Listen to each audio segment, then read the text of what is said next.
Le suicide. Mais c'est la force de ceux qui n'en ont plus, c'est l'espoir de ceux qui ne croient plus, c'est le sublime courage des vaincus.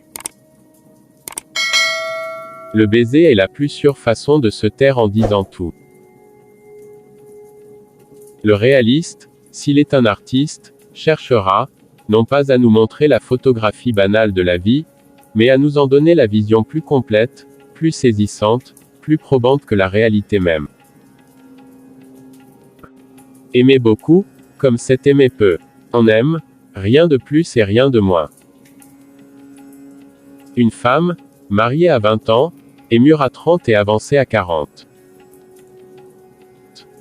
Notre grand tourment dans l'existence vient de ce que nous sommes éternellement seuls, et tous nos efforts, tous nos actes ne tendent qu'à fuir cette solitude. Les vraies femmes de lettres sont des phénomènes. Leur rareté fait leur prix. J'ai quitté Paris et même la France, parce que la tour Eiffel finissait par m'ennuyer trop. La plus violente douleur qu'on puisse éprouver, certes, est la perte d'un enfant pour une mère, et la perte de la mère pour un homme. De toutes les passions, la seule vraiment respectable me paraît être la gourmandise. Ce que l'on aime avec violence finit toujours par vous tuer. L'œil, tout l'univers est en lui, puisqu'il voit, puisqu'il reflète. Puisque la femme revendique ses droits, ne lui en reconnaissons qu'un seul, le droit de plaire. Un baiser légal ne vaut jamais un baiser volé. Comment peut-on ne pas adorer les cloîtres, ces lieux tranquilles, fermés et frais, inventés, semble-t-il, pour faire naître la pensée pendant qu'on va à pas lents sous les longues arcades mélancoliques. Le baiser frappe comme la foudre, l'amour passe comme un orage, puis la vie, de nouveau, se calme comme le ciel, et recommence ainsi qu'avant. Se souvient-on d'un nuage?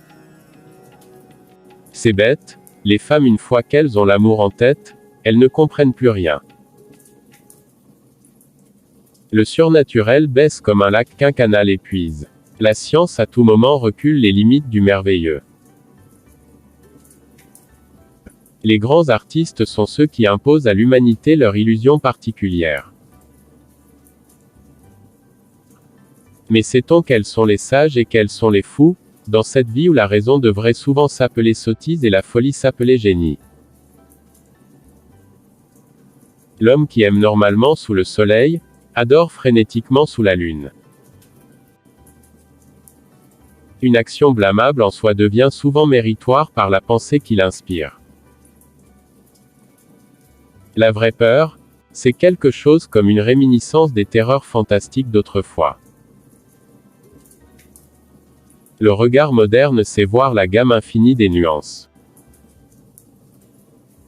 Merci pour l'écoute. Si t'as aimé la vidéo, n'oublie pas de liker et à partager, pour le référencement.